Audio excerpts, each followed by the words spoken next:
Who's there with me? Hey, the speaker. Great. All right. Thanks for joining here. Ritu, Suresh, Sakti, Deepesh. Is anyone hearing me? Yes, yes, Shri. Wow, Very thankfully. good afternoon. One person replied me back. Thanks, guys. Okay. Hope the Sunday looks good for you. Happy Sunday. Yes, thank you. Be happy. Great. Thanks for being here and welcome to the Sunday Prayer program. We talk about the PMP, we talk about the PMI-ACP.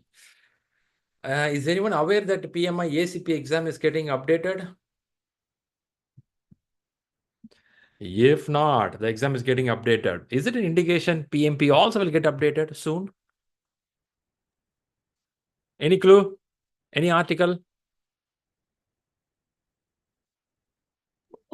Maybe. Maybe. Chances are there. Chances are there. Because every 4 years they update the content. Last they did in 2021.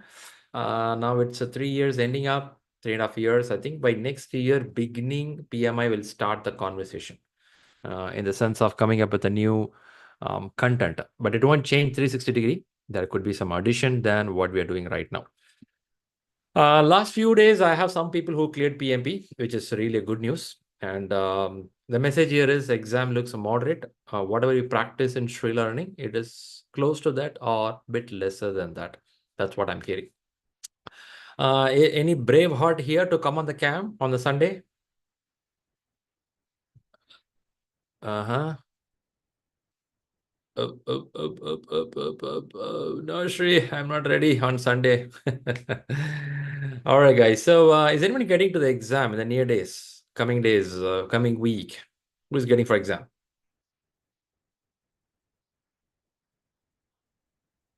Shri, I'm giving on Thursday. Bindu is getting an exam. How many days we have, Bindu? More days, and technically Thursday is my exam.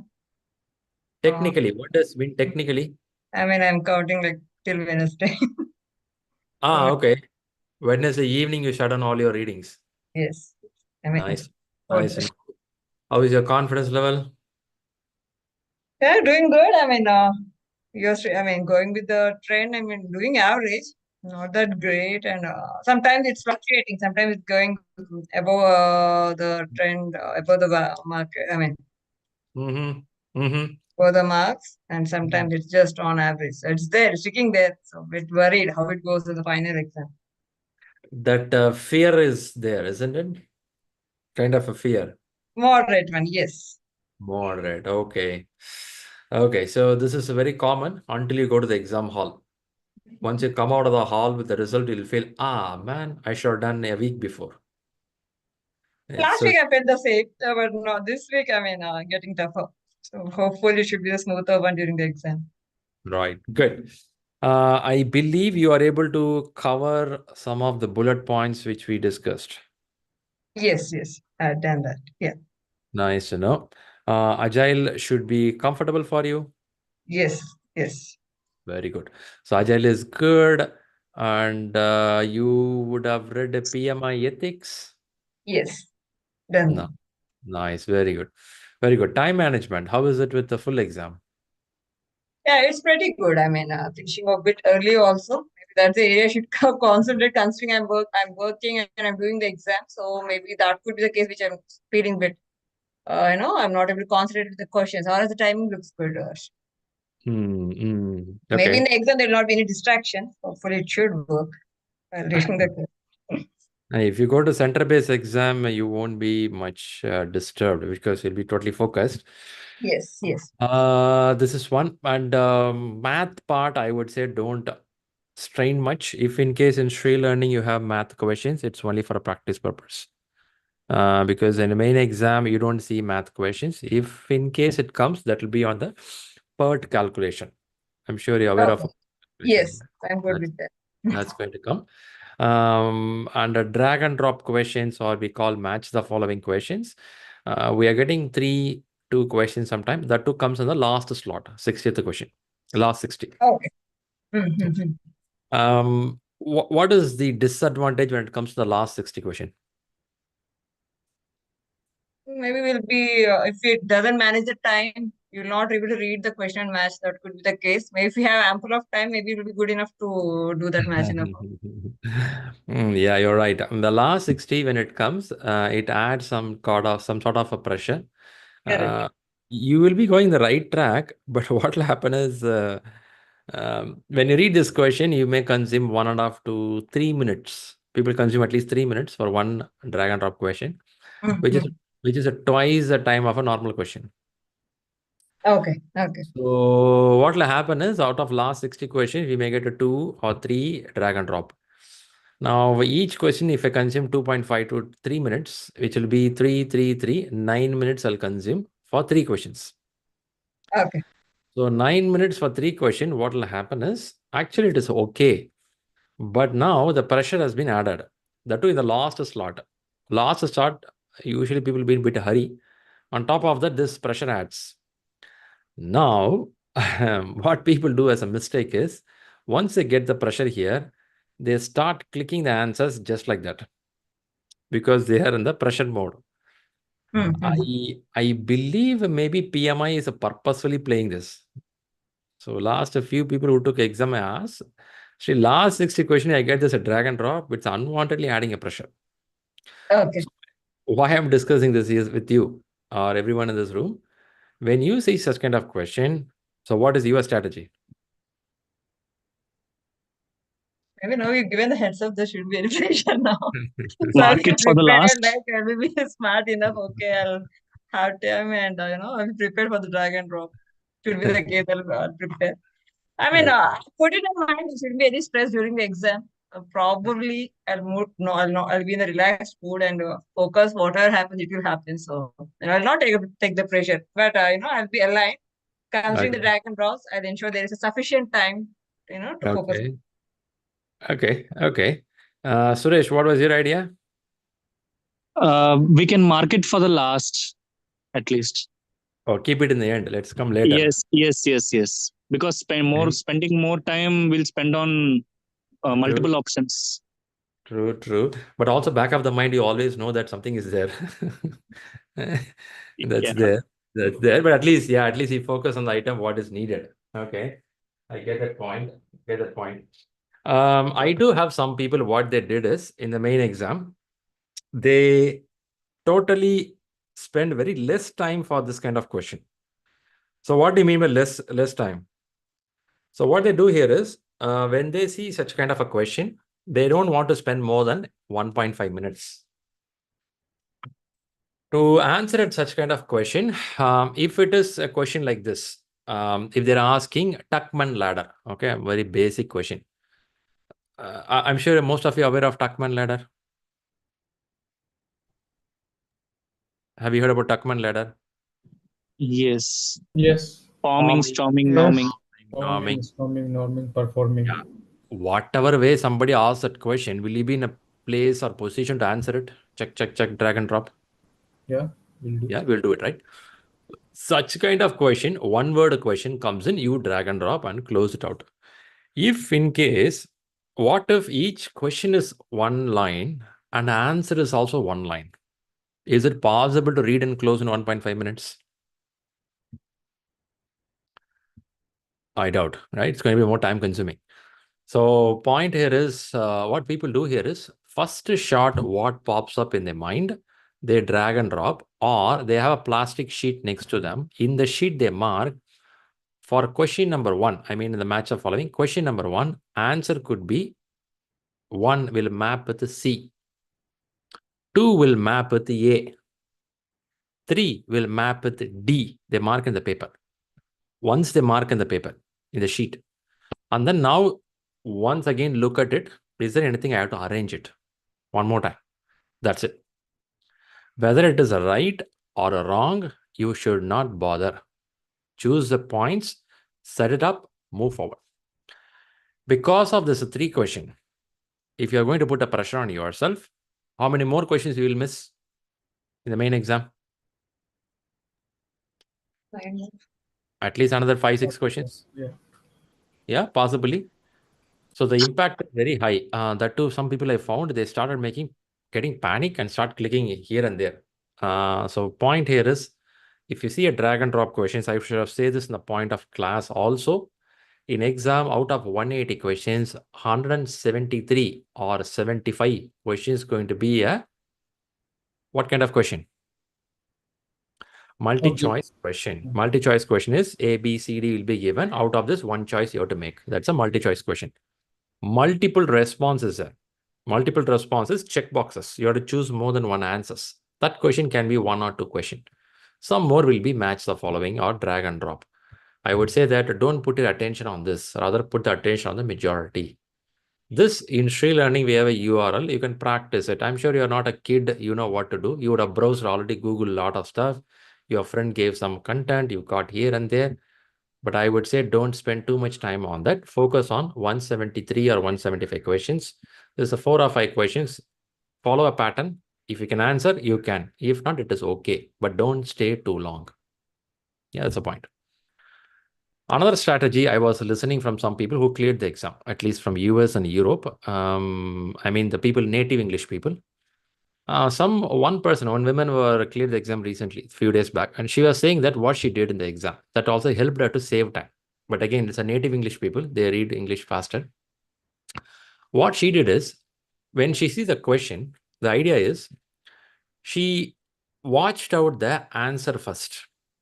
If the answers are single word answer, or couple of words answer, first she reads all the 4 answers or 5 answers to get an idea what is the ground. Now she read the question. By this, on those kind of questions, she was able to answer faster. Other way also works. Read the question, read the answer, it will work. But again, this is one of the idea. I'm just giving different thought process. Whether she also says that when she read a question, answers which are lengthy, 1 line, 1.5 lines each answer, she don't do the technique. The technique doesn't work there. She used a technique of a single word or a couple of word answers. Read the answers first, go for the question. It was helpful to her. If you ask me, I won't do that because I will read first the question, get an idea, then go for the answer. Systematically, I will go. I will not change a technique. But it's one of the idea. Probably I'm giving it because some of you may like different ideas. Have anyone followed different patterns to answer your questions? Any other patterns you followed?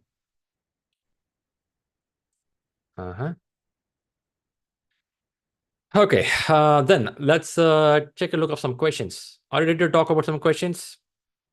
Ready to attend the questions? Is it something like this on Sundays you won't speak to anyone? Okay, here we go. There's a question. Look out for your answers in chat box. Read the question carefully and choose one answer.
Let everyone give you a try. Don't worry about right answer, wrong answer. Give it a try.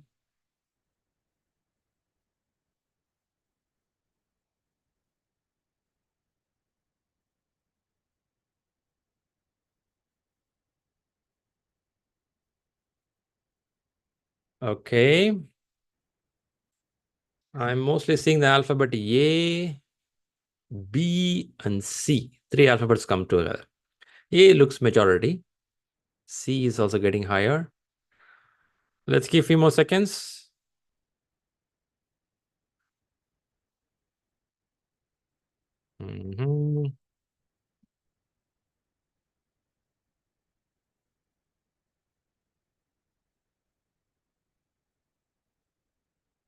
All right, A looks majority here. Let me check out from YouTube if anyone have an answer here.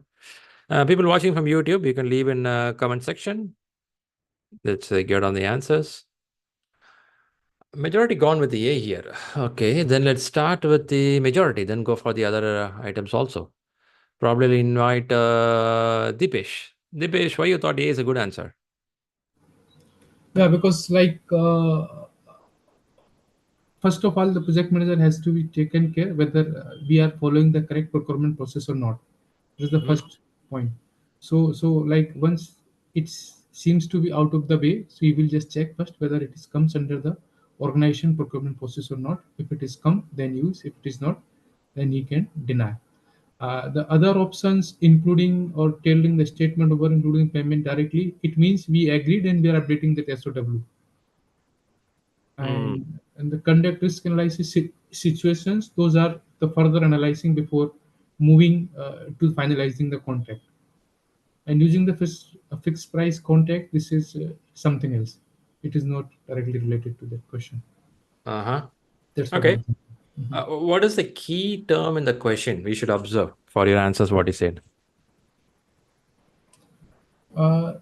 Need equipment cost paid directly. Qualified vendor, Shri. Newly qualified vendor, is it what you're saying? Is it an important one? Yeah. Okay.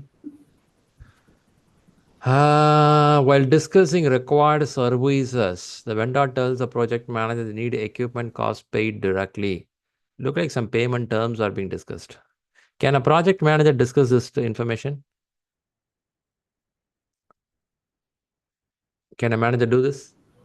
The procurement teams has to be taken care of. Okay. So you mean a manager as such, you may not directly involve. Okay. So it's not only Deepesh. Anyone who said yes answer. What is organizational procurement process? What will be inside this? Any idea?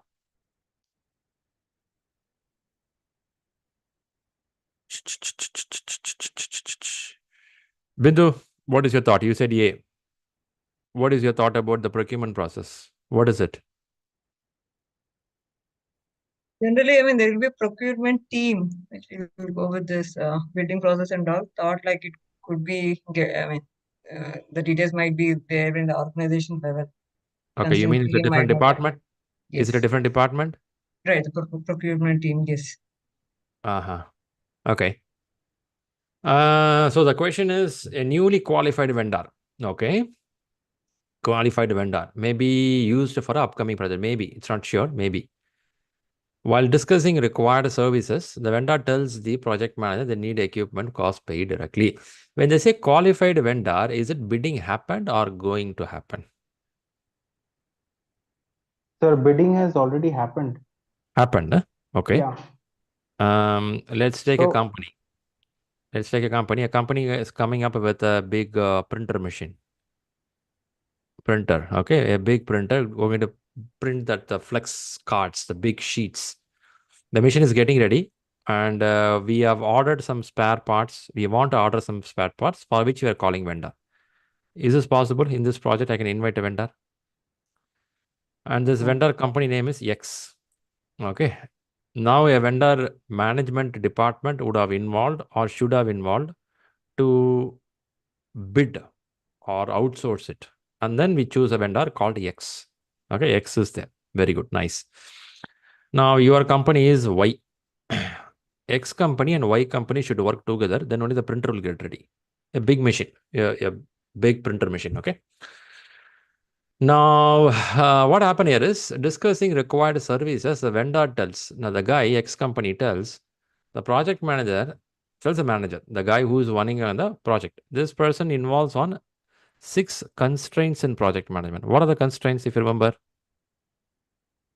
Cost, schedule, quality, customer satisfaction, risk, and resources. Schedule, quality, scope, risk, resources.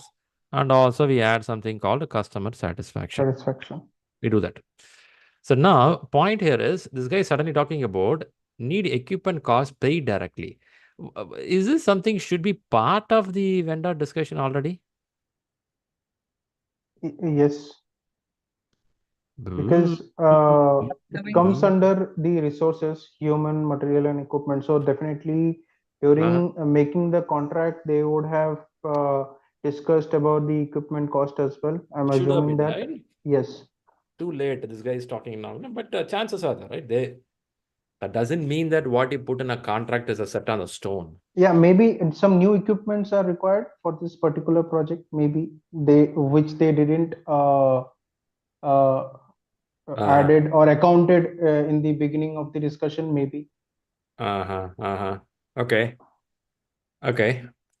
All right. Let's give a pass here with the answer A. Let's go to another answer also. Ritu, you are given a B. You want to give some thoughts?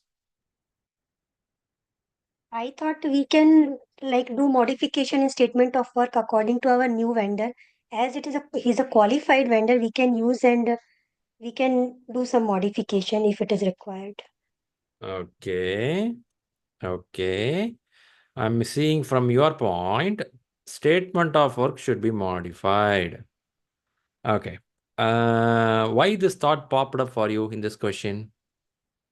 Because the vendor is new and the vendor is Ah. qualified also. So if our SOW we are preparing, so we can do some additions if it is required according to cost, because end of the day if we are going for the project with this vendor, so we have to understand his requirement also. True, true.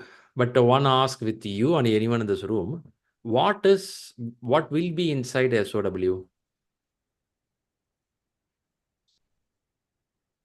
There will Payment be terms, things, not on commercial. What can be inside? Yeah, sorry, I missed a voice. Somebody mentioned it. What is it?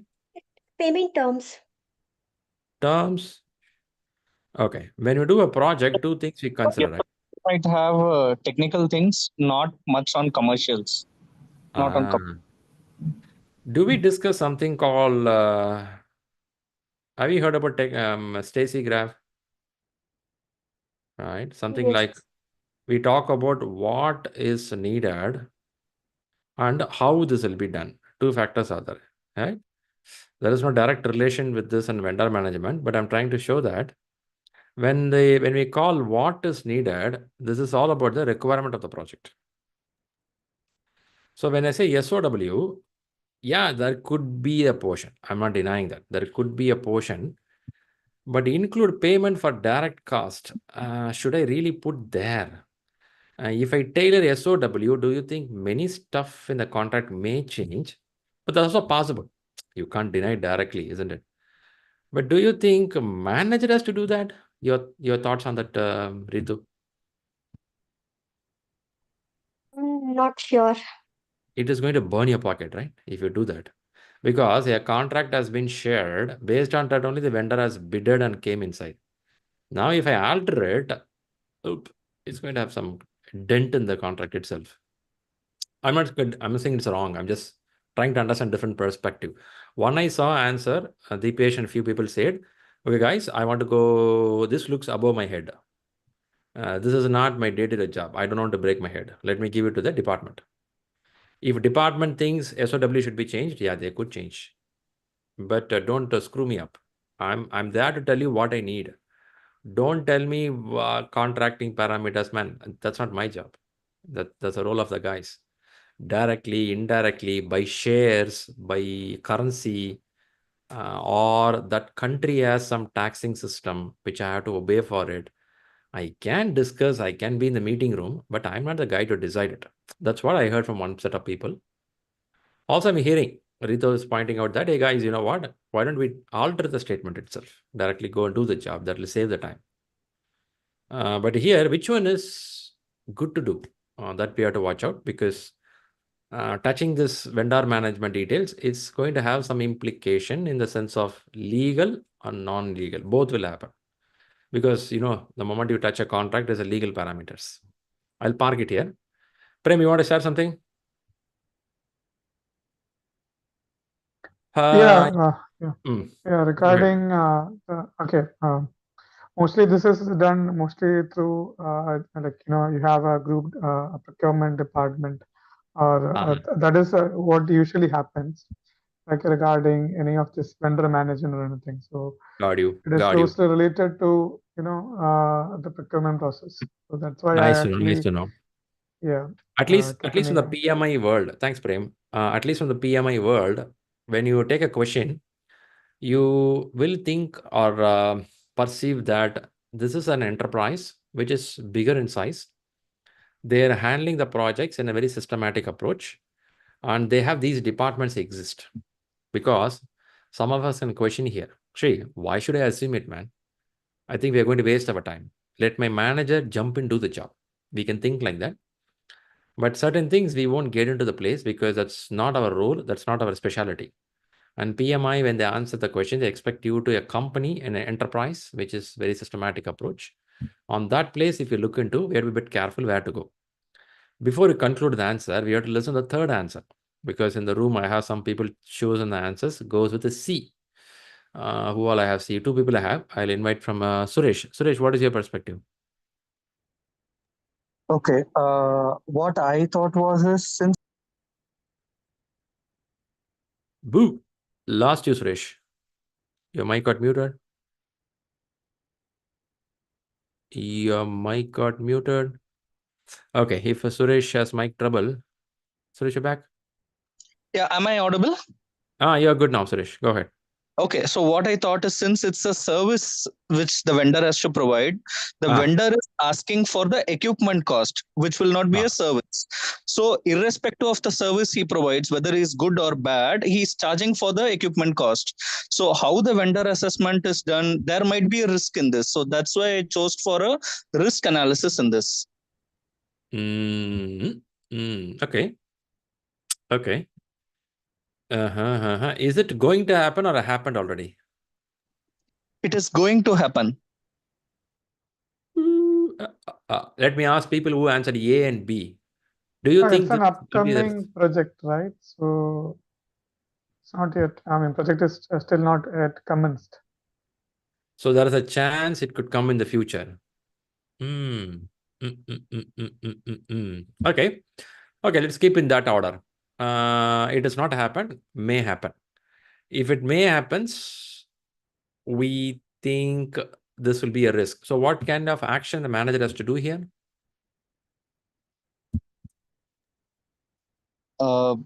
It would be a cost risk if the services are poor in the future because you might have already paid the equipment cost. Okay.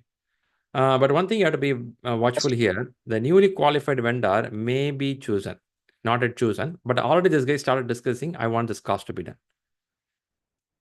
So this guy already started discussing, which is incident has already raised. But I see that risk also. Do you think it should be part of the risk in the very beginning of the project? Should I discuss now?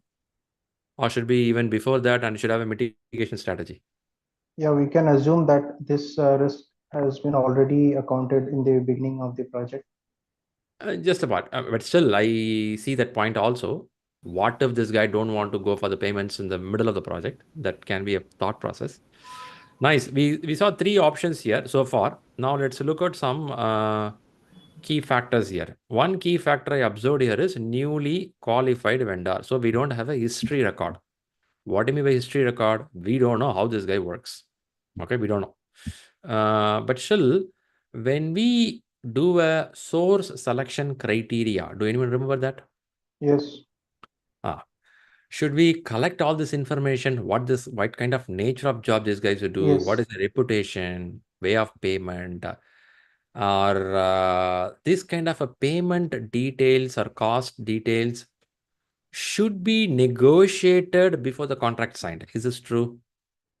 Yeah. Yeah, very good. Definitely, there is a risk involved, there is an issue involved, there is an assumption involved, all are there.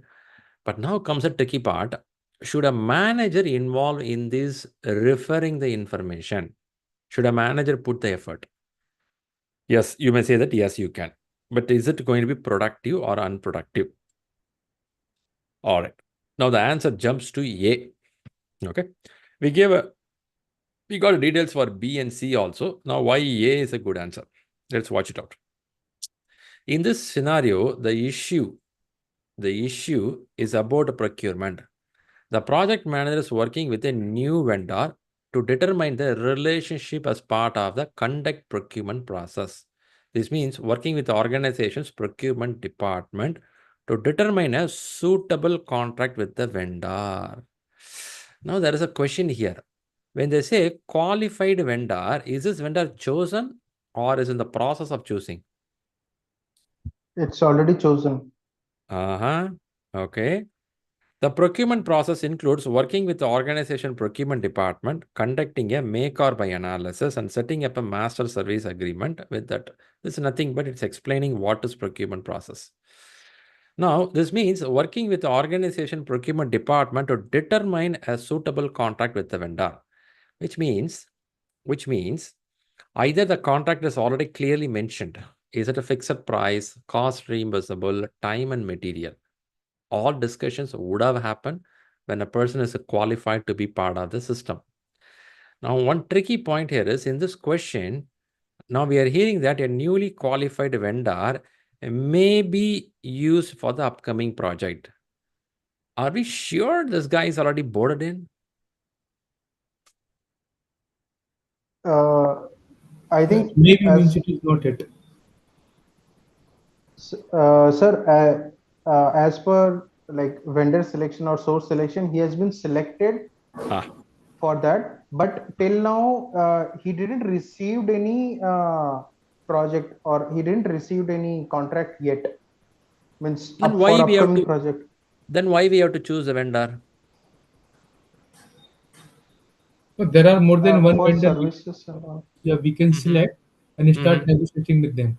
And once all the terms and conditions are met, then we'll sign the contract. So both the parties comes to mutual agreement. Okay. That's interesting, right? And one more point while choosing, why? Because this entire question is based on the requirement of the procurement.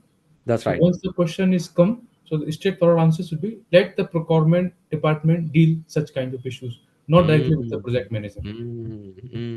Yep. So now you may even cross question now. Shri, if this person is not chosen, how come this guy is talking with my manager? You can question, right? Can't you question that? If you're not chosen, how this guy is talking to us? But Correct. now this question looks a bit vague, little bit, in the sense they didn't give a clarity of is this guy really onboarded and started the process. One place they say that the qualified, which means you are eligible, make or buy, you are eligible to get inside. May be used. That plays a bit feeble or weak area when they say may be used. As somebody said, could be multiple vendor or could be still not finalized. But another area, it's get more stronger. The vendor tells the project manager. When they say tells the project manager, what kind of conversation happening here? Where they're sitting and conversing? Is it contract signed? Is it something? When the contract signed, the deal will be already closed. They would have said how they're going to pay that. In the contract, it's very clear how they're going to pay it. This will not hang, isn't it? The whole purpose of contract is work for the work payment. How come they miss this portion and that conversation comes to the project manager? And kind of this question within 1.5 lines, certain words are getting tricky here, not giving much clarity. One says maybe, one says talking to the manager. However it is, when you sit in exam hall, when procurement related, certain things are not in your control. This is not in your control.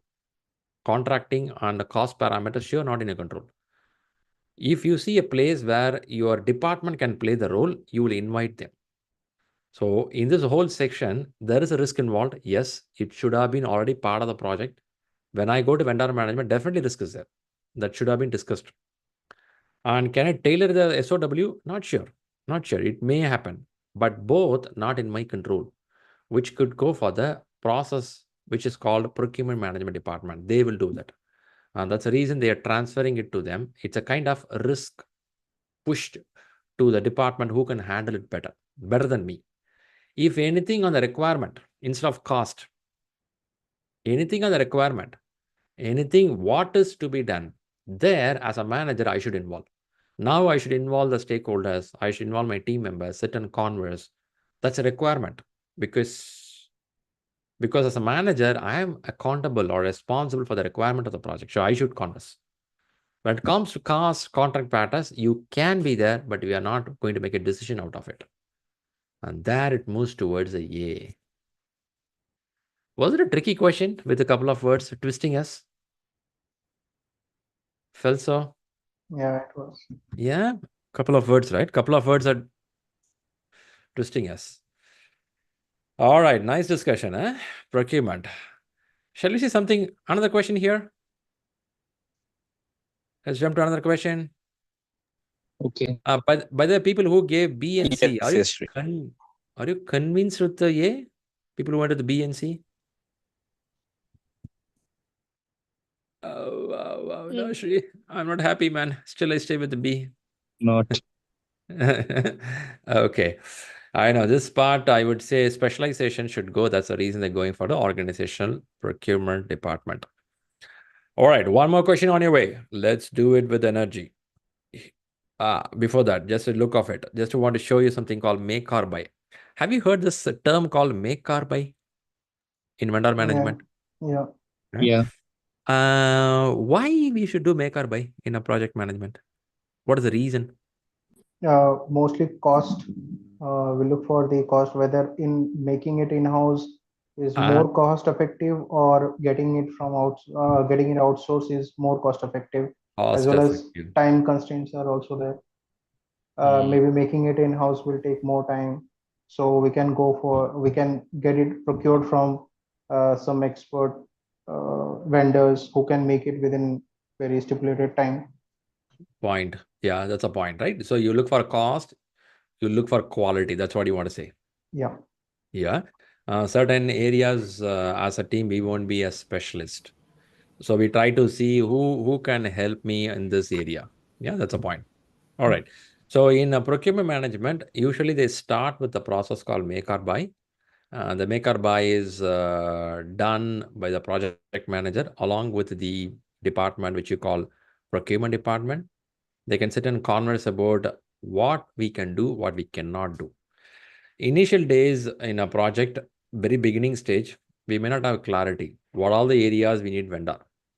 So as a project progresses, progressively, we start understanding the requirements more detailed, and then you understand some of the areas we need vendor management. For example, if you do a construction work, pretty clear.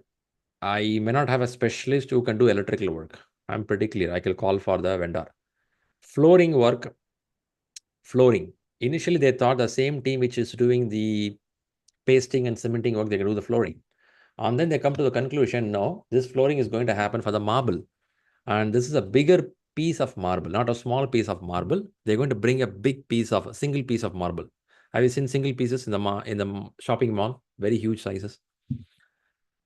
When you bring that kind of a marble, they found that need some specialist to do that because they have to place it properly in the right way. If not, the water flow will not be good or the flooring won't be good. Now they think, guys, shall we do that? Make or buy? Make could be cheaper, but in the long run, problem could happen. Buy could be expensive, and maintenance cost also goes higher. So there could be a lot of conversation happens before they go for vendor management. After which they come to the conclusion, okay, let's go for it. After that only, the process of inviting the vendor, bidding conference, all starts happening. It's an interesting topic. By the way, it is in the chapter in Rita book or in PMBOK. You can read a chapter for vendor management that gives more clarity how the contracting works. All right, then let's jump to another question. Here is a question. One answer you have to choose.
Let's go for it.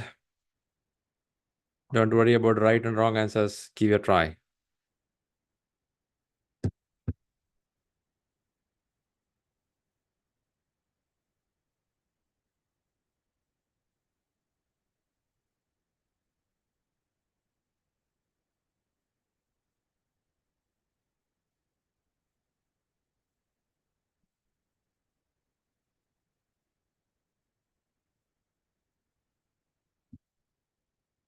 All right, I got a decent number of answers now. Let me see the YouTube.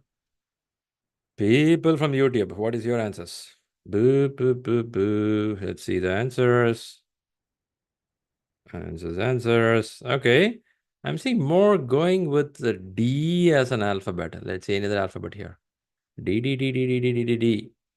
One person was given A and D, both answers. Okay, D. Wow. Most of them went with the D. All right. Since everyone went with the D, then it is good to call why D looks a good answer. Before you jump there, I'm going to ask some questions in the question itself. Who is being targeted in this question? Who is being targeted? Attendees who attended this training. Attendees, okay. Is it question on the people or the process? Is this question is on the people or the process? It's on the process, and the second point where it says the team in charge of training and brainstorming. So it is the people who are actually creating this content, right? The team in charge of training. Very good. So here we have the people, isn't it? Okay, nice. Yes. Where is process? Which continuous training, Shri. It's a continuous improvement. Improve the knowledge. They want to assess it. Okay. A global volunteering organization operates a continuous training model to improve the knowledge of all volunteers and members. Nice, right? Good to do. They design a custom training. So this is not a standard one. They made a custom. When you bring a custom, you will not have a historical record. Okay, there is a gray spot in that. Anyway, it's a custom one. Deliver it virtually on the third Friday of every month. Nice. Every month, sometimes they're meeting. The question is, the team is who is doing this job. A list of ideas to check. They have a list of ideas to check if the training is effective. A question to you: how you know training is effective? So the people want to know about it, but at the same time, which item in the list will determine the effectiveness. Question is, which one will help me to decide until the custom training is working good or bad? How can I know this? Or introducing some new ideas. So this question is a very generic question. It is not so much a subject. It's a very generic question. A person with a basic knowledge of management, group activity, or a way of working in your team when more than 2 people are involved, you will start getting this. For this specific PMP knowledge is not highly needed, even though you can have it, but not highly needed. So let's start looking into the elimination. Which answer you looks totally wrong, pushed away? Monitor how many people had their cameras on during that. So this is not going to help, isn't it? No. It's not going to help. Very good. Yeah, and Very survey people about their areas of interest. That is also, yeah. But why survey now will not help you? Why survey is not a good idea? Because the training has already happened. Right? It's already happening. It's a continuous training, and definitely the organization would have thought it is required. That's why they are giving training. It's nothing to do with the areas of interest right now. Not now, isn't it? Not now. How about the pre-assessment? It should be done prior to the training. Yeah. Okay, not after the training. Not after the training. It's a pre. So all right. So just by elimination technique, we directly came to D. Very good. So now one of you can justify the D. By elimination, we came to D. Can you justify why D is a good answer? Any one of you? First thing is we cannot ask all the attendees what you learned and all. So for that, we can do some sampling method. We can go to some random people and ask them what you have learned so that I can see the growth that people are learning something new, which is beneficial for them. Okay. Okay. So the ask here is effectiveness of the training. So to get the effectiveness of the training, doing a sampling will get an idea. Okay. Directly, we are trying to collect the feedback from the attendees, like how they feel and what is their observation. It is come only in D. Okay. Okay. Is it something It we is do because usually? of attendees, because they attended the training, that is the effectiveness. Sorry, Ritu, what is that? Sampling of attendees who attended the training actually. So Okay. that is the proof of effectiveness of the training. Which means just watching out how many people attended, is it sufficient? Not sufficient, but before that data, we cannot take a conclusion. No? We are taking a statistical sample, not every attendee, but that is the required thing, that how many people attended the training. You pick up on that and analyze on it. Okay. Yes. So all right. I also had a confusion. I mean, everyone just said D, but my confusion stems from with items on this list will help determine the effectiveness of the training. When we say items, we mean the training model to improve the knowledge of XYZ. It could be volunteers XYZ. Okay. Now, my thought here is which item on this list will help you?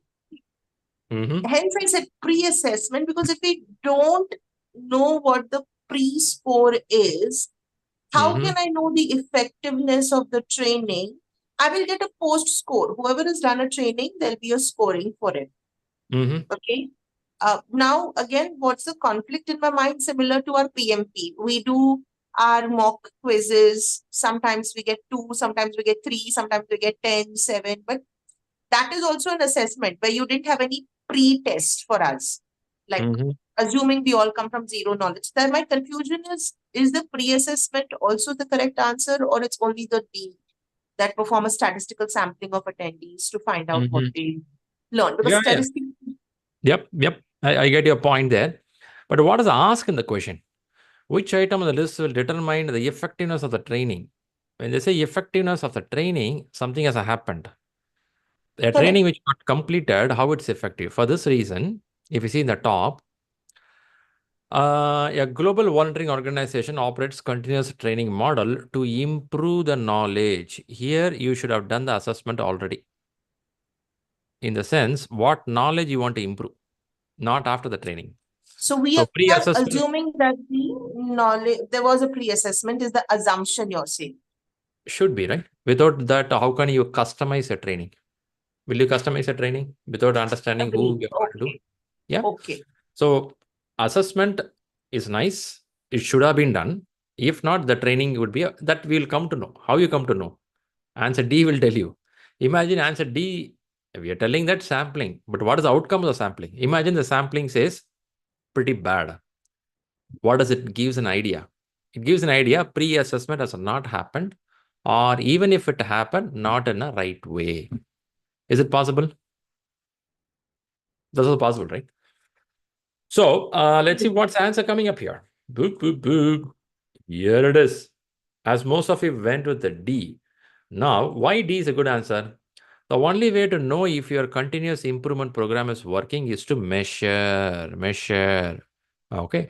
Quizzes, survey, metrics, or sampling or measurement methods. Watching attendees on a screen will not give you an effectiveness measurement. It could actually have a negative effect on the uptake of the training. So the point is, if this output is coming in a scale of 1 to 10, what if the scale is below 3 or 4? Then maybe we are not good. If it is above than this, chances are we are good. That is a different story altogether. But here, that's not the ask. The ask is determine the effectiveness. Effectiveness could be either plus or could be minus. Either way, we have to watch out. Kuntal, what is your thought there? Sir, if the option A would have given as give trainees an assessment, then we would have gone for option A. Give trainees an assessment. You mean only after assessment? the training? Yeah. After the training. Then that would have been the better option than taking a statistical sampling, right? But still people go for this one because it's more effective in the sense of sampling, which is we don't want to strain. Imagine you're going to do a training for 150 people. Yeah. You want to do assessment with all 150, or can I pick up 12 people? Yes, that's why the sampling method is used. Sampling is used to not to bug everyone, and also we pick up few people, and from there you go for it. That's also possible. If you have a lot of time, lot of energy, then probably they'll go for the hall. But if not, they'll go for sampling. Okay. All right. From where this comes up? Have you heard this term continuous improvement, CI, which is there from long time in the lean management? It's one of the concepts. Yeah, they call it continuous improvement. What does continuous improvement mean? Is it trainings, only trainings? No. It's beyond that, isn't it? It's beyond that, yes. Can we call on the job also we can continuously improve? Yes. Possible, right? See, training is one portion of learning. However, continuous improvement is a cycle. It goes on. Tell me, in Agile, somewhere we specifically point this continuous improvement. Where we do this? Lean. Retrospective. There you go. What we do in retrospective? We take the feedback from the sponsorer and we implement those in the next sprints. Okay. We review. Is it from the sponsor? Team members. From the team. In the team as well. From the team, isn't it? So, retrospective, retro. If a sprint has happened, a sprint could be how much duration? 2 weeks. Maybe 1, maybe 2, maybe 3, maybe 4. Let's imagine 2 weeks. If they worked for 10 days, now the team have to sit and talk. What they will talk? In retrospective, they will talk what went well, what didn't go well. How can we improve? Now, can I call this as an continuous improvement process? Where, as a team, we converse what has went well, what didn't go well.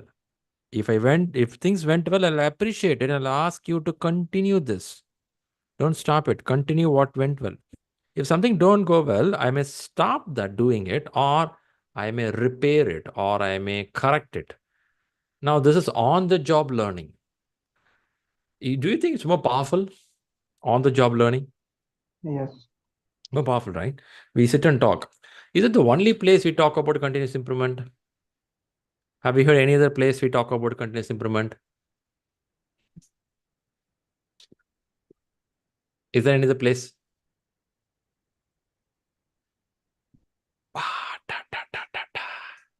Do we have something called daily stand-up? Yeah. So what they do in daily stand-up? We talk about the current status, the issues. What I did, what I am going to do, and if I do have any impedance. Very good. What has happened yesterday, what I'm doing today, and if there is any blocker. So if a person gets blocked and this person talks about his or her blocker or a problem, and if another person can give a solution, or at least hearing through that, the team also get the knowledge how they can solve in future, or they can bring up with an idea.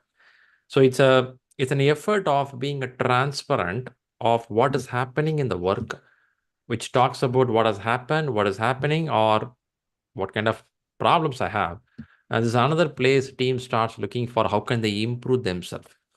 In fact, when you talk in a stand-up meeting, either it's agile or non-agile, you should be very precise and clear on your problem statement, because you have only 15 minutes of time in a room of 9 or 10 people. when 15 minutes of time, you should be very precise and clear on your statement. And that also helps other person to understand and give a solution for it. I would say retrospective is the main area. At the same time, there's kind of daily stand-ups and meetups with the team. It's also a point to start improving. We should not think continuous improvement is only in the training room. If you think like that, chances are you're making a mistake there. In lean management, it's a continuous process. You do on the job, constantly learning. Top of that, definitely learning in the training system also helps a lot. For this, you should remember this term called PDCA. I'm sure you should have seen a few times in the class, Plan, Do, Check, Act. It comes from the big story from the long back where we said that how can we improve the quality in manufacturing? 1950s and even before that, Shivert, Deeming, all these guys brought out the idea, how can we plan it, do something, constantly check about it. Check is nothing but measuring. In the question, what you found here is, what you saw here, I believe you saw this word here, right? Measuring. Without measuring, it's so much hard for a system to understand where are the gray spots. How can we improve? Imagine yourself, you want to check for your examination. One of the area is you go for quizzes and survey and you measure it. If it is a health related, you will check maybe your stamina while you run, or you check your blood sugar level, or you check your BP, blood pressure level. You keep measuring. Somewhere you have to measure, right? If you don't measure, it's going to be tough.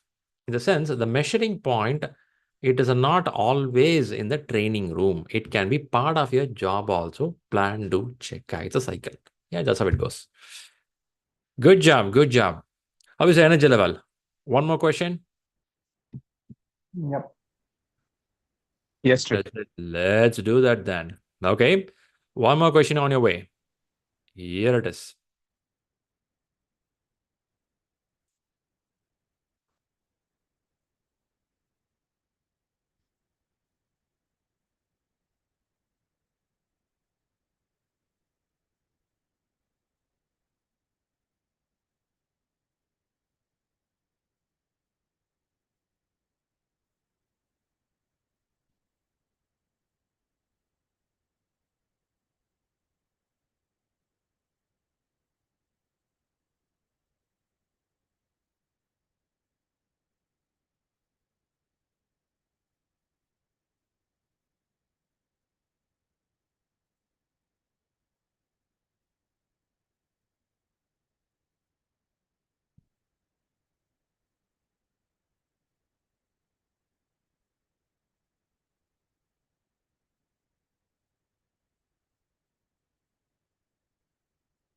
Answer coming faster this time. People on YouTube, what's your answers?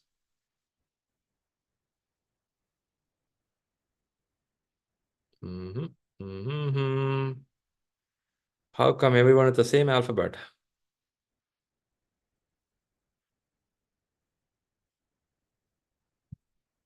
Let's give you seconds. The rest of them answer the question.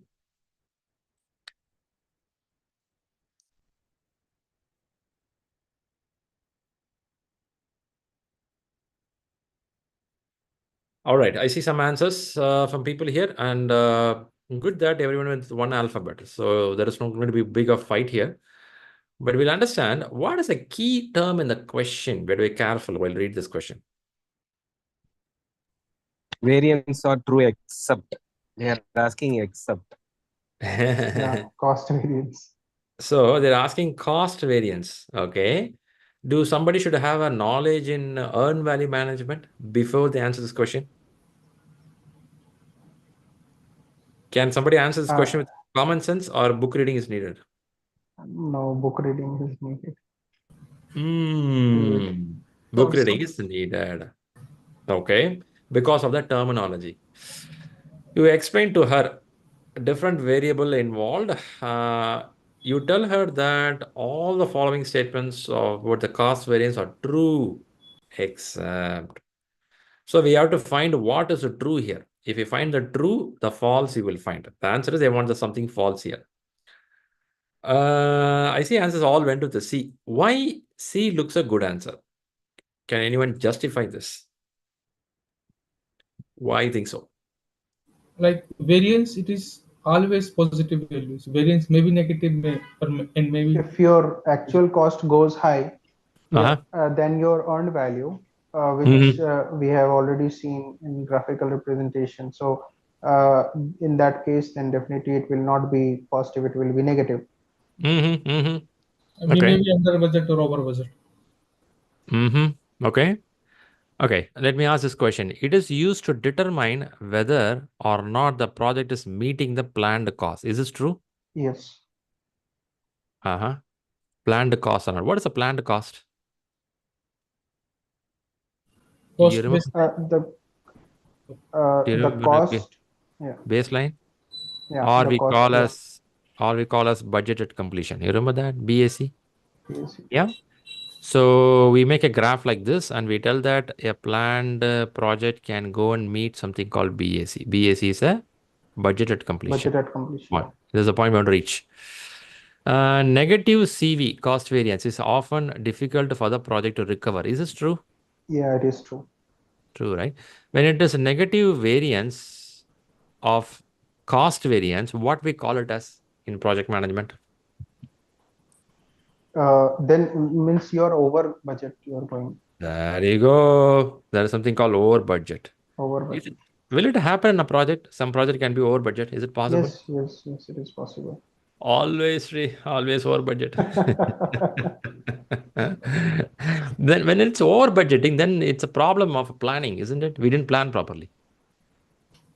Is it true? Yeah. If it's under budget, still we didn't plan properly. Is it a mistake of individual or the inflation, cost of products? Where There are should we multiple, no, there are multiple? multiple factors could be there. Definitely, Yeah, there will be maybe forex values also affect the project. perfect. Yeah, The delay. materials cost, the delay in shipping or the supply Exactly. chain Exactly. We learned it something called a mandatory and discretionary dependency. You remember that? dependencies. Yeah, Yeah. Do you think yeah, dependencies also play a role in this budgeting parameter? huge, huge. Huge, right? Some of the delays and some of the quality of the product that can bring budget higher. We thought X product, then we have to go to Y product. Is it possible? Yes, Initially, we thought we'll use X kind of a material. Then we have to switch to Y material. Then, yeah, cost will go high. So it's a bit, alternative. Yeah. yeah, it's possible. It is always positive. Of course, we want this, but it doesn't happen like that way. We'll park it here. Let's see the D. It is calculated by the formula. Yeah. I'm sure this you should have read at least once in the book. If not, you can't answer this question. So cost variance goes by earn value minus actual cost, right? So this question you can answer if you read the book in either PMBOK or Rita. In cost management, there is a place for earn value management. If you read that, chances are you can connect this better. For this reason, this picture, some of you should remember from the class, we discussed it. If you see this picture, you will have some information where we say as a planned value, PV, earned value, actual cost, budgeted completion. These are the terms we use. Based on these terms only, we calculate the cost variance. I'm just trying to recall certain points. A project could be on a original spending. This is a planned one. And then later the work starts. What you see is a planned one. When you do this, a planned one, this will fall under a place called a cost baseline. Cost baseline. Here also you can see this. You can see this word here, BAC, goes with the cost baseline. We plan a project. I want to migrate from one country to another country. I want to construct a new building. I want to do all the cloud platform migration. So I will plan something. When the work will start, maybe 2025 second quarter. When it will end, 2026 first quarter. Second quarter to first quarter. Yeah, 4 quarters we're going to work. In this 4 quarters, this is the budgeting. This is the amount of work will complete. I can draft something called milestones. I can draft something called a roadmap. Then I can give budgeting for each quarter what's going to happen. Overall, it's going to be 1.5 million. 1.5 million. I cannot tell that my project will be always positive. That's what the question is here. The answer is, it is always a positive value. No, there'll be variance. We thought 1.5 million. When we start the work, there could be variation. So we have to see what is the gap and how can we work it out. That's about the management. You people are so lucky enough. In the last few years, PMI has reduced questions in this area, even though they may ask this kind of question. Will you be happy to answer this kind of question in exam? Yeah. Yeah. This is nice questions, Yes. right? Nice questions. If you are a person who loves math, I think you love the formula. Is anyone here math lovers? Yeah. So math people who hate math. Anyone here? They said, no, I don't like it. I don't like it. Okay, so if you love math, then it's nice. You are going to miss it in the exam. But if you don't like, you're safe. You're safe now. So main exam, don't worry. They are not asking too much of math. Rather, they ask a question to interpret the situation. I brought this question to give an awareness for you. Go to Rita 11th edition or a PMBOK 6th edition also. Still, they hold this content. In a cost management and earn value section, there'll be a lot of content. I won't expect you to do a lot of calculation, but I would expect you to do a basic calculation, learn how this works. In ShriLearning, in cost management session, we took at least 20-30 minutes to explain all these concepts. I would request you to listen the recording again. Probably you'll get more clarity. The conceptual idea, I have it. Don't worry on the formulas. I have the conceptual idea. All right. That's what we have for this question right now. Good. Everyone wanted to see his answer. Meantime, I'm getting top of the time, but I have Poonam there. Poonam, I saw your message there. So what do you have? What do you want to discuss? Kuntal is already putting the hands up. Poonam, welcome to you. Kuntal, what do you have? So I have two questions from recently I've given mocks. So I have two questions which for which means the explanation. I'm not convinced with the explanation. So is it possible for me to share this on screen? Did you message or Poonam message? Somebody saw the message a few minutes back. Then it's you. Okay, then I stop sharing. You should have the rights to share the question now. Share it up. Let's see what's the answer, what's the justification. Meantime, in YouTube, Shadab says, need to go through the book to understand these terms, then possible to answer. Yeah, Shadab, it's not tough topic, but one reading probably you'll get it. Yeah, let know any help needed. Okay, go ahead. Put it in, let me see, I can make your screen bigger so I can read better. Yeah, it's bigger for me now. Go ahead, read the question if you want to explain. Yeah, so in this question, it says several new members are added to an ongoing project. Although all original team members received basic training on the specifics of the business operation that the project supports. The new members do not have the same basic understanding. This lack of understanding results in decreased productivity. How should the project manager respond to this issue? So I thought, being a project manager, for the newcomers, I should definitely provide them training. So I asked the original team members who were my old team members who are still in my team, provide support and training and schedule a second kickoff meeting for a new team member so that they can be aware of what we are going to do and how we are going to work on this project. So that's what I answered. But here, like assure all team members, the answer is assure all new team members that they should feel comfortable asking for help from both the long-term members and project manager.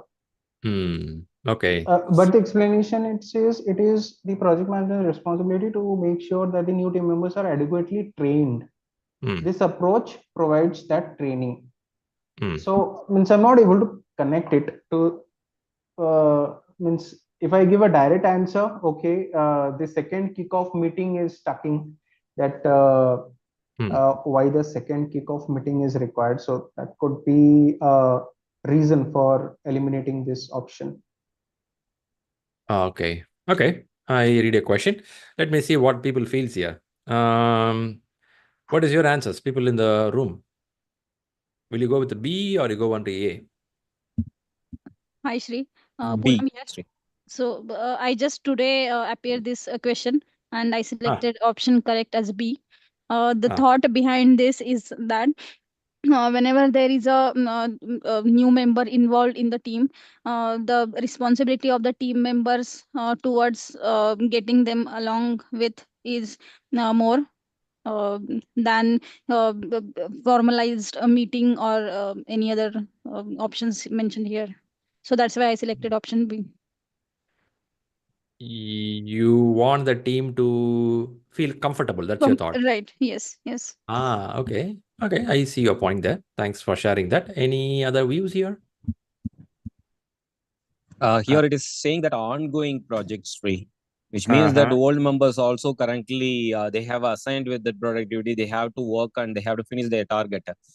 In this case, if you are scheduling newly for the training sessions for the new members or original team members again and again, it may delay their productivity. Okay. Okay. All right. I see So two in views. this case, new members has to think through that and they have. Okay. Yeah. Go ahead. Go ahead. Go ahead. Yeah. New team members, they got that already. The basic training from that, they have to think through that and what and all is required. They have to come up with the questions and get it done from the long-term team members. That really helpful for their project. That means their completion of their productivity items, what and all assigned to them. That really helpful. That's the reason B. I might think like B is a right answer. Sorry. Okay. Okay. But for me, all right. like answer A and B both seems to be correct. But okay. Both tie. But if we think about the answer B somewhat look like for the that servant leadership, where the project, where the team members are comfortable and familiar to ask and discuss those things. On the other hand, with the question number, the option A, it is kind of directive where the project manager is informing team or asking team to please tend this guy, something like that. So it is directive, and the second one is servant leadership. So the B would be the best answer. All right, a lot of inputs here. Also, I see input from YouTube. Shadab says that actually here the thing is more about the team collaboration. And it's a project manager responsibility to build this culture within team. The teams should be transparent in conversation and asking things. Team learning. He goes with the answer with B. All right. Thanks for all the inputs here. Let's investigate this question a little more to get a better understanding. So putting the point here, if I read the question, several new team members are added to an ongoing project. Let's imagine 7 people added in a team of 20 people. I'm just giving a number, 720. Although all original team members received a basic training on the specifics of the business operations that the project supports, although they received, all original team members, received, the new team members do not have the same basic understanding. Can we assume here the training has happened or not happened for the new members? I'm assuming the training didn't happen for the new members. Okay. Although all original team members they do have basic training, specifics of business operation, the new team members do not have the basic understanding. Okay. There's a lack of understanding results in decreased productivity. Productivity going down is a major problem. Can we say that is a major problem? Yes. It's a major problem. Nice. This can hamper your deliverable. This can even stop your work altogether. Yeah. So now, how should the project manager respond to this issue? It's an issue. It's not even risk. It's an issue. Already it's in the vibration. We have to solve it. When you say solve it, how can we solve it? Let's read the first question. Answer. Ask the original team members to provide support and training and schedule a second kickoff meeting for the new team members. Looks nice. Until provide support looks nice. Training, a question mark. They may not be a professional to train them, so we have to see that area. And also somebody pointed out the chat. Already they are an ongoing project. If you put them in the training, what will happen to the project? That will be in if in case it's a critical path, team is working, you're in trouble. I'm just throwing that thought process. Now, question is on the second kickoff. Now, question is, what is a kickoff meeting? What we do in a kickoff meeting? So in a kickoff meeting, we introduce like what are the things we are going to do, how we are going to start, how we are going to. It's a basic planning. It's an introduction. Just an introduction, yeah. Yes, yeah, a way of working or shake hands. Yeah, you introduce what is a statement of work, what we're going to do, kind of. Definitely the business operation may be there or may not be there. That can be written in the document also. Now what is happening here is if I do training, if I do kickoff meeting, even though it looks nice, it could hamper some of our work item which is ongoing already, which you have to stop and go here, which is going to take your time. Even though it looks nice, let's see better than this a good answer. Let's go a little more down. Now, first you give assurance to the team members that they should feel comfortable asking for help from both long-term members. Okay. And when I say long-term members, the people who work in a system for a while, you can talk to them and get support from them. But that doesn't mean they have to train them. It may be a hands-on experience, something they can discuss. However, and the project manager has to do some process. They have to work out on coming up with some new strategy of how to train these guys. Now, what you're doing here is they didn't give anything here mentioning what the project manager will do. But they say that assure all the team members, guys, you can talk to people. You can also reach out to me. There they stopped it. But my expectation would be is after this, a manager will set up some conversations to understand which area they didn't understand, why they didn't understand. Then maybe root analysis, what happened to the training, and they have to schedule a new training. This all should start. I will not put this a burden on the team members working already. Okay. As a manager, I will not put that, but I will not interfere their conversation. I will expect them to converse them, understand them, because on-the-job learning is more powerful than the training. But that doesn't mean I leave everything to my team members and run away. I should be there to understand what is happening, also find the root cause of why it has not been properly done. I should find another way of solving it. That I'm not seeing an answer here, but at least I'm giving an answer. B says, assure all team members, guys, you start the conversation, be comfortable to tell the problem, and I'm there to solve the problem. There it stops.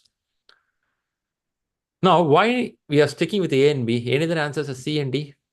This can be easily eliminated. Uh-huh. C and D. Why C is gone? Replace the team. Reverse the team so that the new resources are moved. Gone, That's not right? the ethic. Yeah. Uh-huh.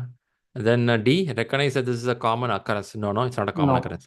No. Let's see the justification now. It is a project manager's responsibility, right, to make sure the team members are adequately trained. I think that's what it's talking. Yeah. And but if you see the answer B, it is not telling that. Yes. Now, the manager has to take this and find the root cause of the problem and solve the problem. I don't want to put that on the shoulder of the team members. That's going to be heavy for them. That can even bring some sort of bit of a conflict within the team. Chances are. Rather, when they talk about some details to solve the problem, yeah, they will help it. If you ask, you have to give me the training, then there comes, it can come. It can come through the manager in a systematic approach. Out of 7 people, new members, 13 people are long-term people. I may choose a couple of people who are willing to give training. And then I have to set up a training program. For the 2 people, I have to reduce the work and then give them the training program. Kind of those housekeeping work is there. That I should do. But I can't do this now straight away on the shoulder of the team members. That's a problem. Yeah, you see that point. Okay. Nice. Good question. Good thought for bringing it up. Yeah. I have another one. Can I share that? Yeah, please go ahead. Yeah. So this one is can you see my screen? Yep. You want to read the question?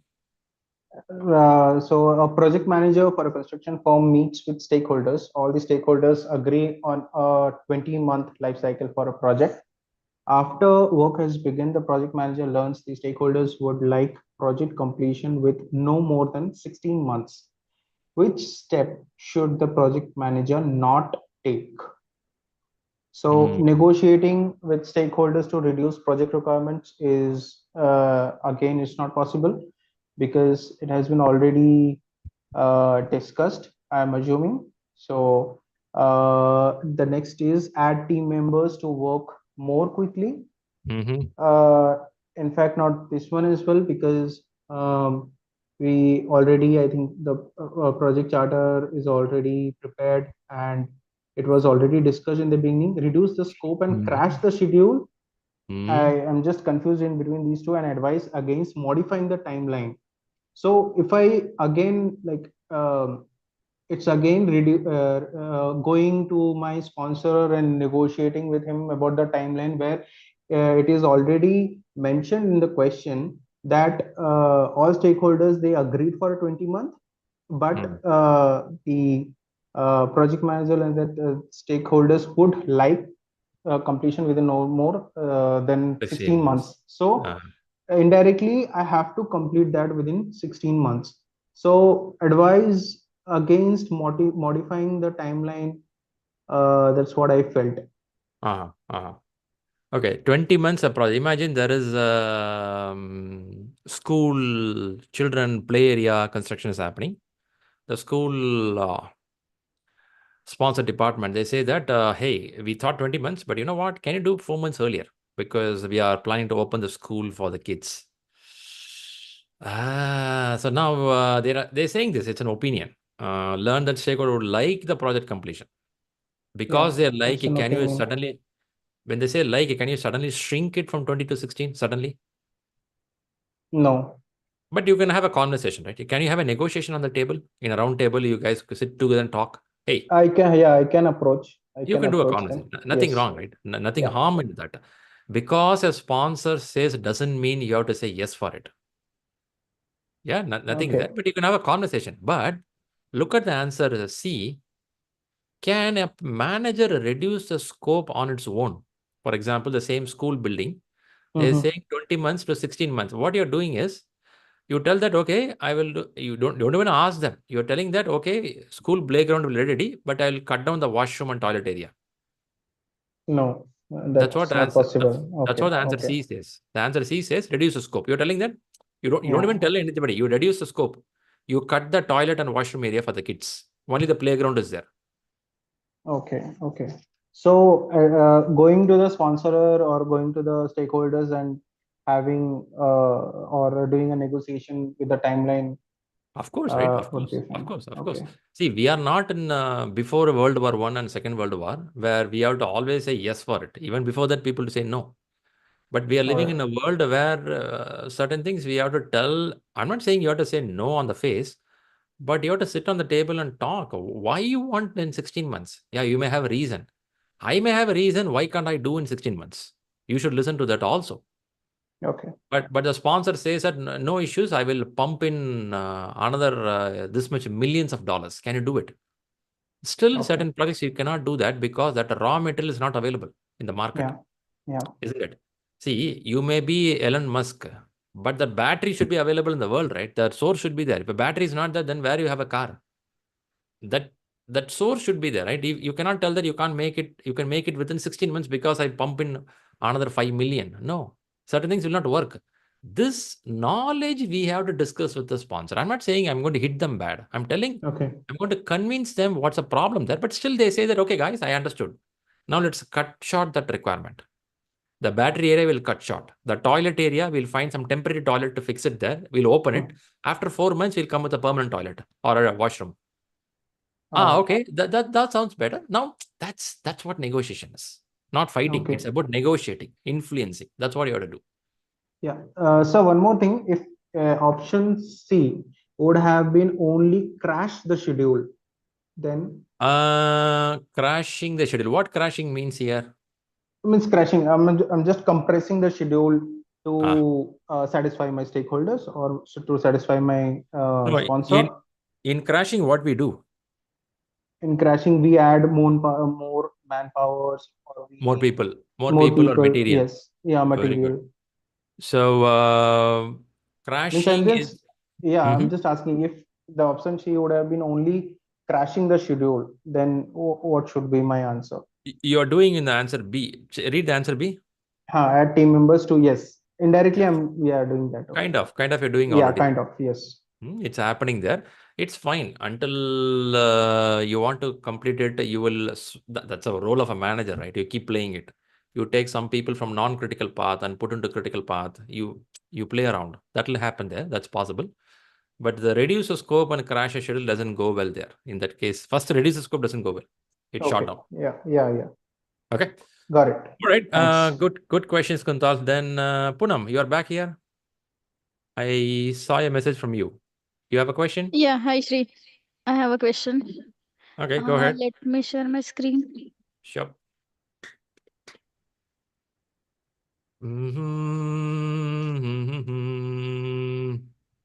Okay, here is it is.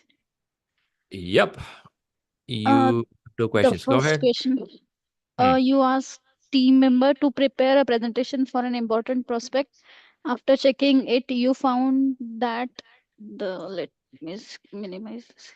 Okay, you found that the presentation is comprehensive and engaging, but the outline is missing. The outline of the presentation is a list of now the option I selected is the presentation requirements and purpose. But the correct option here, it is mentioned as major headings or topics to be covered in the presentation. As per my understanding, the major headlines or topics covered are is referred as agenda, not the outline. Okay. So that's why I selected the option select C, the presentation requirements and the purpose. Okay. What is the justification saying for you? So the justification here mentioned that the presentation outline presents a guide of the key elements covered in the presentation. Okay. Okay, let's imagine there is a presentation to come up with a metro city cleanup process. Okay, city cleaning process. In a corporation, this presentation is going to happen. When this presentation is going to happen, when you open the first slide, before you start the conversation, in the room at least you will have 10 to 15 executives sitting there. Do they have an agenda? Do they have a meeting invite? Why they are coming there? Do they have that? No, but in the presentation, okay. Okay, I'm calling people, 10 people in corporation to come up on the conversation. On a Monday, 3 p.m., there is a meeting. Don't they know that why they're coming there to the room? So when they come to the room, they are aware why they're coming there. First of all, that's very clear. Even they're not clear, you can give a verbal word why you are here. We are assembled here for this purpose. Could be a one-line word. But what I'm going to present, should I give an outline? What is inside that? The first few slides, I give introduction of this corporation cleaning process. 5th slide or 6th slide, I have something called a statistics I brought out. 8th or 9th slide, if I don't clean it, what are the medical problem in the world? I'm going to bring it up.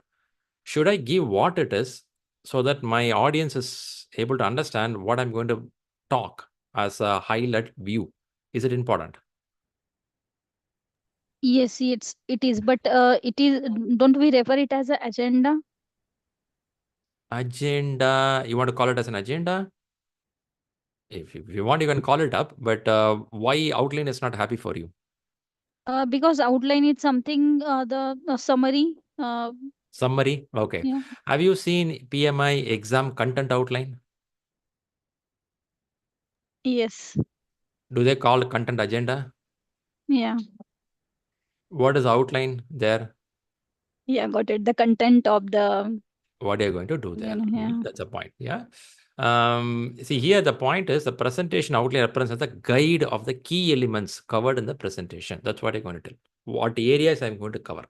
These are the areas I'm going to speak up that you're going to do. Agenda could be in the meeting. First, there'll be a presentation. 10 minutes, there could be a conversation, Q&A. Last 5 minutes, coffee time. Can I do like that? That's agenda, right? The agenda about that particular time slot. But the content is an outline. That's what they talk. Okay, got it. Yeah, good. Yeah. Okay, and the second question is now, in an AI project, the architect and the project manager continually discuss the solution to be implemented in architecture and how to approach them. The architect is a senior professional with extensive experience and a referent in this type of solution. The project manager was previously an architect on a cloud project. What definition describes this situation? So I selected none of the above, but the correct answer mentioned here is as PM is a senior VP and enjoys legitimate power. But the project manager, I mean, from the description, there is nowhere mentioned that it's a, I mean, project manager Power. is with senior role. Okay. Instead, the architect is a senior professional. It is mentioned in here. Okay. Okay. Let's Also, give some thoughts with the people also here. yeah. People in the group here. What is your answers? Your thoughts for second question?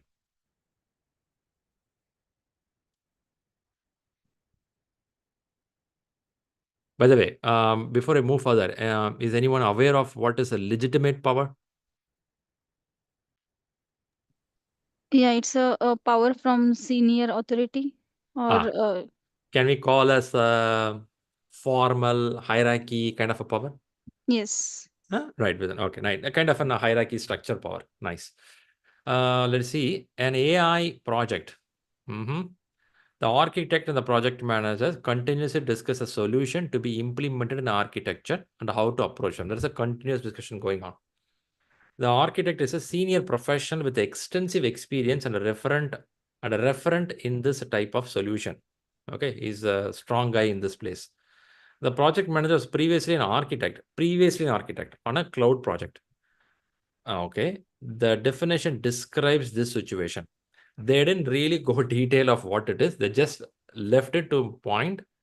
The conversation is going on, and they left it as if that you have to understand what kind of relation here. Okay. In this kind of question, only an answer can help you what they try to ask you. So if you put answers into A, B, C, architect exercises coercive power. Ideally, they want to see the power happening here. Architect enjoys a legitimate power. Definitely, architect don't enjoy the legitimate power. But what is coercive power? People in the group, what is coercive power?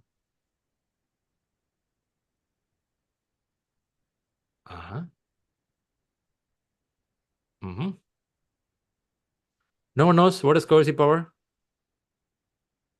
A power which you use to threat, give a punishment. Do you see something happening here from the architect? Answer A, exercising coercive power where you do compelling, pushing, or punishment power. I don't think that's happening in A. No, it's not. B, legitimate. These guys don't have a hierarchical structure to certain things. You cannot take a decision. You can talk about designs, but you cannot make a decision. So B is also gone. C, the PM is senior VP and enjoys legitimate power. Now, legitimate power works good, but where is the senior VP coming from?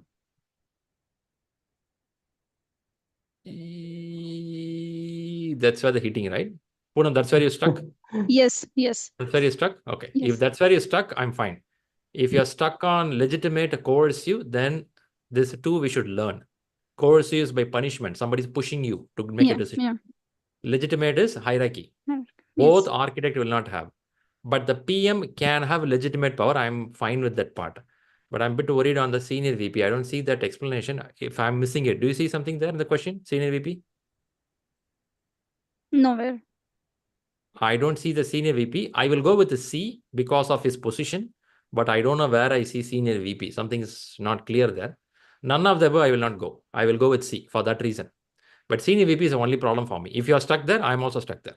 So we can stop there. But C is an answer better than any other answer here. But not every time. I mean, as a project manager, considering the statement here that architect is a senior professional, and for project manager there is no any other specified words used. So it can happen like architect is a senior than project manager. You can be in the company for okay. The one thing we are very careful. An architect can be in the same company for 26 years. But on this project, who is accountable to make a decision? Which design to be applied, not applied? When to deliver, what to deliver? Who can make a decision? Project manager. Project manager. See, in Indian cricket team, there'll be a coach, more powerful coach. But on the ground, who will make a decision? Captain make a decision, right? Captain make a decision. You may be the greatest coach in the world, but in the ground, who will make a decision? So the manager is more powerful. They know what to do for that project. You can converse, you can negotiate, you can discuss. That's all different story. But comes to project, they know what to do, right? They are the, tomorrow something goes wrong in the design, they will question the architect, but the manager is accountable to answer it, right? So you will have the power on the project. As a project manager, you are a legitimate power. You have to answer it. That's the reason they put it. But the senior VP part, I don't know from where it came in. That part I'm not getting it. But at least the legitimate comes by the hierarchy. These guys, you don't go by number of years. Yeah. Shri, you know what? Architect is a gray hair guy, pretty old guy, old women. No, not like that. It's about in the project who has the power. That's what you're talking here. Okay. Not in the power of their years of experience, power in the project. They're talking, the first question starts an AI project. In this project, the manager, what they say, that's what the last say is. Okay? Yeah, got it. But still in the explanation, the PM is a senior VP and enjoying, oh God's sake, where Yeah, this guy's the got explanation is also not satisfying here. I don't know from where this guy got the senior VP. But for everyone in this room, if you're not aware of these powers, please read it. I believe it is in a book. I don't remember which concept you get this, or at least Google and read what is coercive power, legitimate power, referent power, coercive, legitimate, referent power, expert power, and then comes what is the other power? Some other power, punishment power. That's what coercive is there. Other one is referment. I said already. One more power is I'm missing it. One is the punishment. One is expert. One is a reward power. Sorry, popped up on top of my mind. So top two powers are called in manager role or leadership role. Number one power is expert power. That's a number one top in the world. I think it comes in the resource management chapter. So number one is expert power. Number two is reward power. Reward could be recognition, appreciation, a genuine feedback. These all are second. Then comes rest of the power. The last one is coercive. That's nothing but the punishment power. That's the very last one. Poonam, you got it? Yes, Shri. Thanks. All right, then that's good for today. All right, first, thanks all for joining here, and hope the Sunday was useful for you. Sunday prayers. Yes. Yes. Yes. Yes. Good one. Good one. So what are the words you learned today? Let me see your chat box. What are the keywords you learned? The power. Powers you learned. Okay. What else?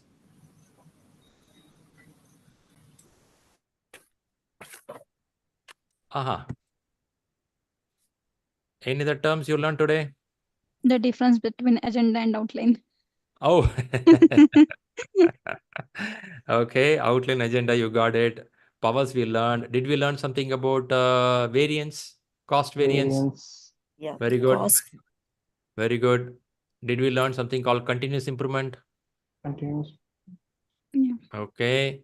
Did we learn something called make or buy analysis? Yeah. Okay. Fantastic. All right. First, thanks all for joining here, and let's meet up again by next Sunday. Meantime, some of them going for the exam, and good wishes for the people who are getting for exam. Do well, and we will catch up by next Sunday. And today we have a new class starting for the PMP course. If any of your friends is interested to join, they are free, invited to join the session. Get the link from the Rahul, share with your friends, and let's connect again with the successful results from the people. See you all. Have a nice Sunday. Bye-bye. Bye-bye. Thank Hi you. Shri, if Thank- time permits for you, I wanted to discuss you regarding my exam. Is it okay? Sure, you can message me. Today I'm going to start the class, so I will be back today, and Yeah. you message me, we'll connect post session or Yeah, tomorrow. sure. Sure. Thank you. Thank you. Bye-bye.